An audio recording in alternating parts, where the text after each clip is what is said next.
My life has been a masterfully handwritten, self-published body of work, plagiarized by rejection. But isn't it crazy how my current life looks nothing like the short stories and passages my wounds wanted me to believe? My name is Tasha, and this is God, You Play Too Much, the podcast. Hey everyone, welcome back to God, You Play Too Much, the podcast. And I'm your host, Tasha. And I think today's episode is going to be deep and, you might be cutting onions. You might be cutting onions. This is episode 3. Let's talk dads. Everyone has a dad. If you're here on this earth, you have one. Whether or not you know him, you have a good relationship with him, we all have one. I'm going to start this off with a God You Play Too Much moment, a story that's going to kind of guide us into this episode. So me and my husband, we went to go look at a property. We're general contractors. We're putting a bid on this property. We had a follow-up lunch meeting with the client. Let's call him Mr. Wright for the sake of the conversation. So Mr. Wright, at this lunch meeting, somehow we started talking about like family history.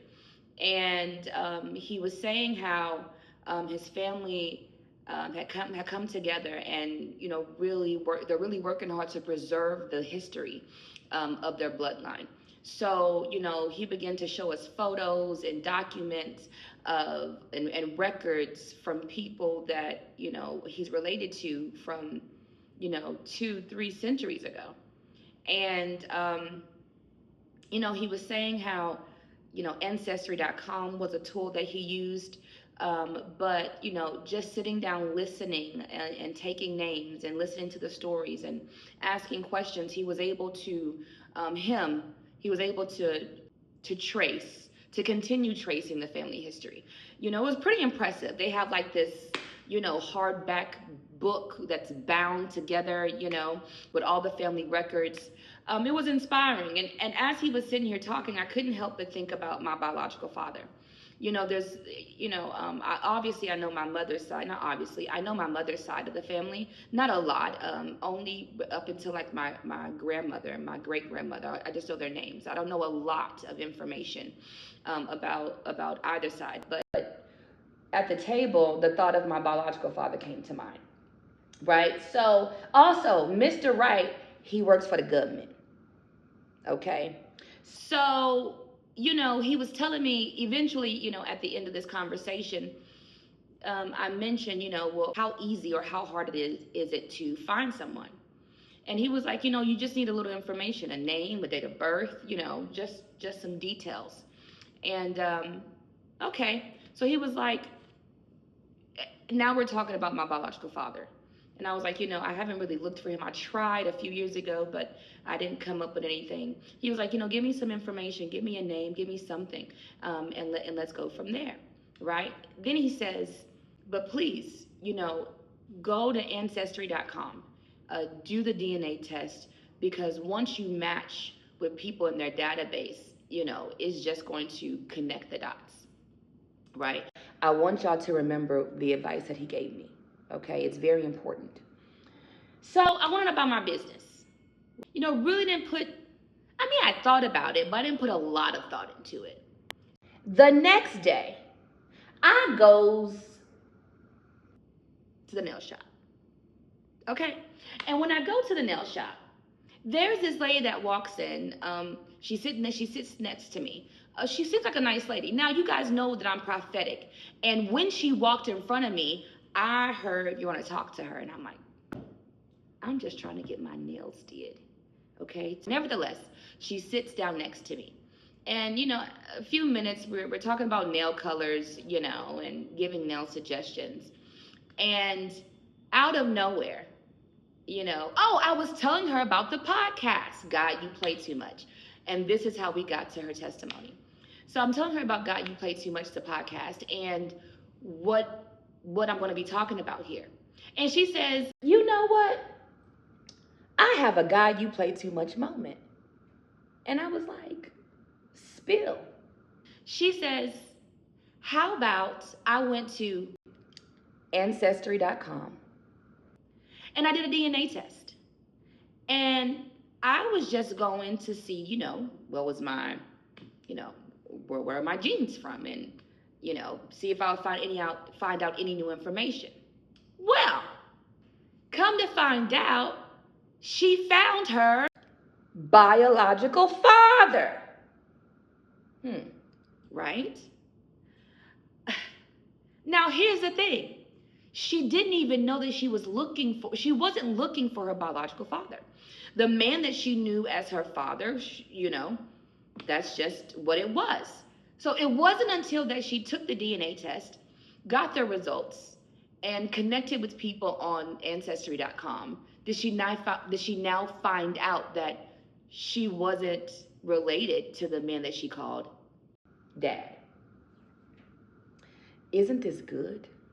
So, immediately my antennas are like, God, you play too much.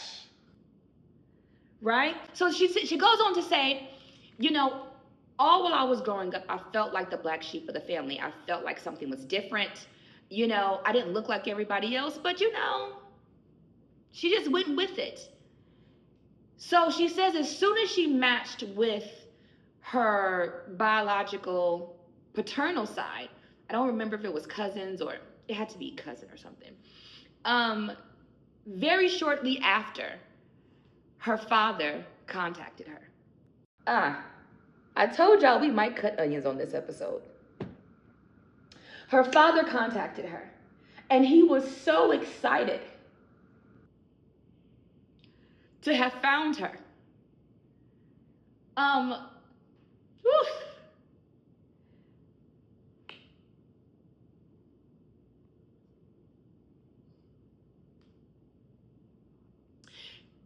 He was so excited to have found her. And when she got photos, right, when she started to look at, of course, they're talking, they're exchanging information, they're exchanging pictures and stories, she looks just like her daddy. Her personality is even just like him. She saw where she came from. And ironically, she wasn't even looking, didn't even know that she was missing a father. So, there's so much more to that story, but I'm going to leave that there. The beauty of her story is that she found her biological father who wanted her, who had thought about her, who immediately he started sending her money. He started wanting to support her and to show up as a dad. And this lady is in her 40s. Isn't that amazing? And I dare to say, if God can do that for her, then he can do it for me. I didn't even know that this is something that I needed to do or really wanted to pursue. But we cannot deny the conversation that I previously had the day before with my client and how all this came about and the advice that he gave me, right? And then the next day at the nail shop, a stranger from Chicago, she had just flew in. She was only in Houston for a day or so because she was actually going on a cruise leaving out of Galveston. So just the happenstance of it all. God, are you talking to me? Do you want me to dig up the wounds that I've buried? Do you want me to look for my father? And is my story going to look like her story? I don't believe that I serve a cruel God. I do not believe that he would put this in front of me to set me up for devastation, right? So, needless to say, I've picked up I've picked up looking for my father. The next step is the ancestry.com kit. But this was too juicy not to share. I want to read, because you guys know that I'm also writing a book. And the reason why this is called God You Play Too Much the podcast is because there is God You Play Too Much the book, which will be, you know, different excerpts and passages that I write, that I'm led to write about my life. So I'm going to read what I've written about my father. Whew, here we go. The truth is, I learned a long time ago to not invest my imagination in daydreams of my biological father. I learned how to suppress and eventually forget the biological desires to want to know. Does he want me? Is he looking for me? I mean, has he daydreamed about me like I've daydreamed about him? I learned how to completely block that part of my heart off. I was practicing being fatherless, to master fatherlessness. I needed to do so that the hole in my heart wouldn't take up any more real estate. What can I say? We're human. We adapt. I adapted.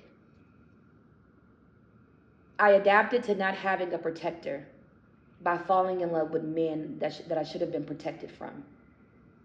I adapted to adult men in my life posing as friends, uncles, deacons, making wildly inappropriate advances towards me, whether I was 15 or 30.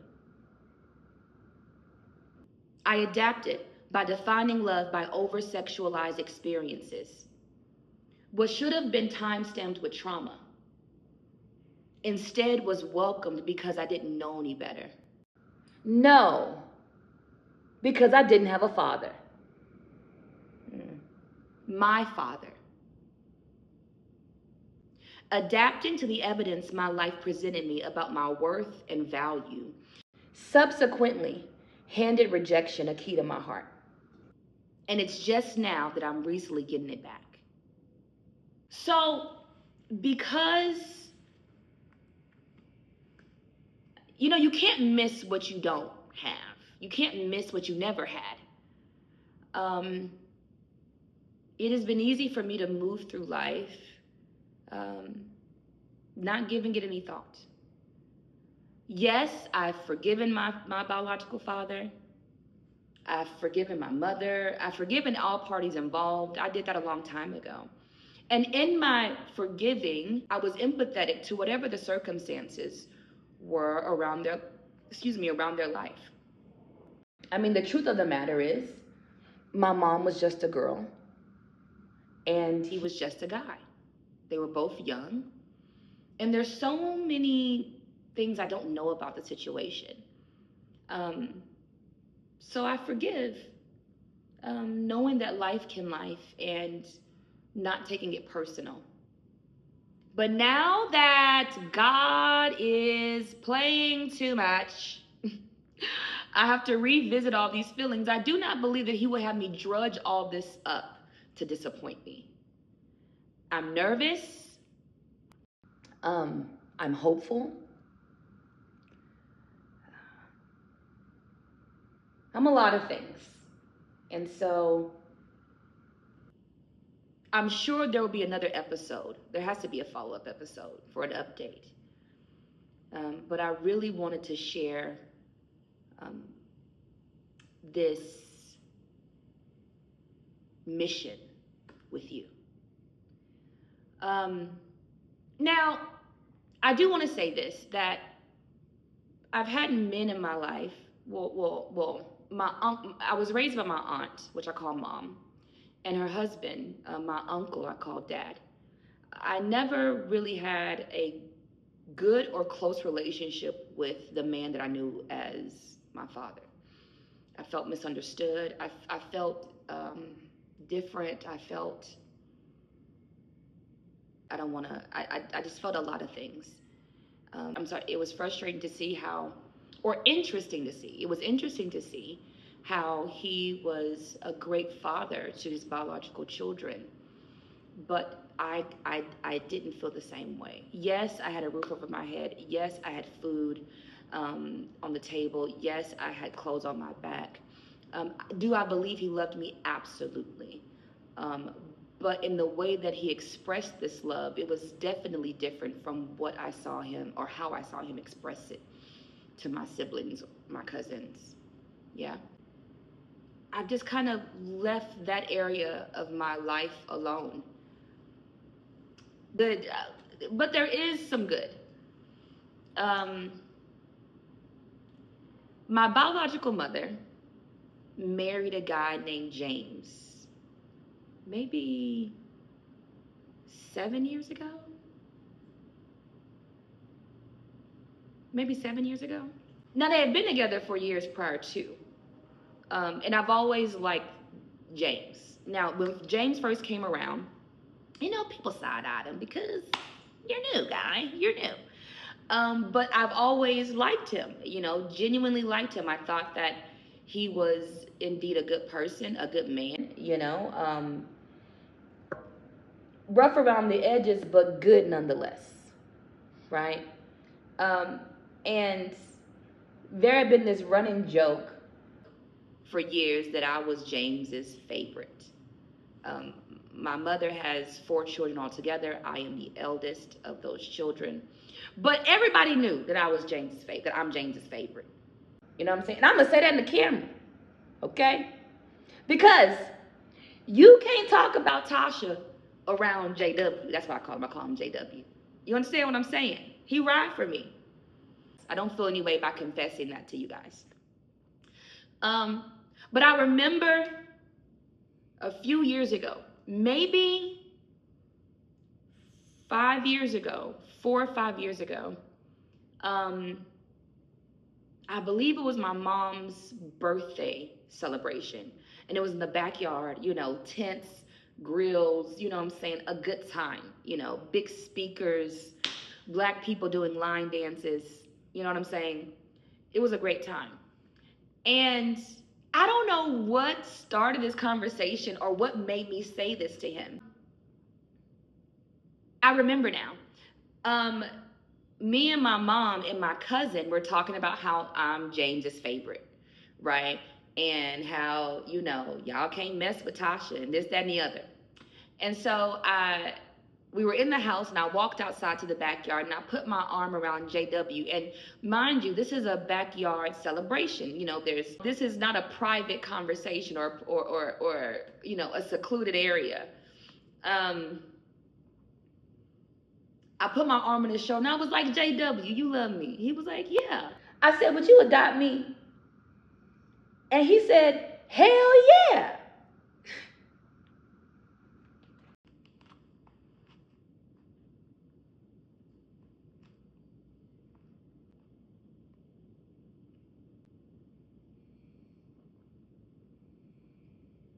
But can you give me tissue?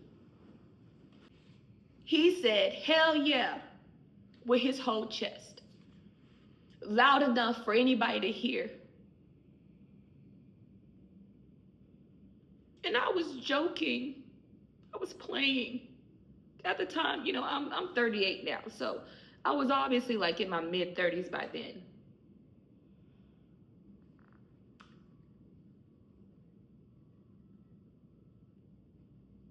But the way that he was so excited to claim me as his, and he looked at me in my eye. He was like, I'm serious. That if you really want to do this, I'll sign papers now. You're my daughter. And mind you, this man has no children. That was the first time that I experienced a man really declare his love for me. I'm not gonna play with y'all. For a girl who doesn't know her biological father, for a girl who was adopted and the man that she knew as a father didn't feel like one to her, to have been mistreated and mishandled by men that I dated, men that I married, to now have a man say, hell yeah, I'll make you mine. Hell yeah, I'll give you my last name. Even though I'm married. I was married to my husband at the time, but he was so serious, and I believe he still is that serious. And even now I'm thinking, like, should we really, you know? But as these emotions come up, I'm even thinking now, is that something that we really should explore? Anyway, I feel like I am walking a unknown path and hope is leading me. I want to be clear. I believe that the reason why God is putting this in my lap, and I wasn't looking for it. I didn't think I needed it. But it's because He wants me to be all the way whole. I don't know what the end is going to be, but I trust God anyhow. And whether this man, whether I find him and he wants me or doesn't want me, whether he's been looking for me or not, whether he's a deadbeat or an honorable man, I believe that God is going to get the glory anyhow. He wouldn't put this in front of me for nothing. So I'm going to end the episode here. Thank you for joining me in this journey. I want you guys to write in to the podcast, godyouPlayTooMuch@gmail.com. I'll put it on the screen. I want you to tell me your stories. I want to start reading you guys' testimonies and stories and comments and feedback on the podcast. Until next time,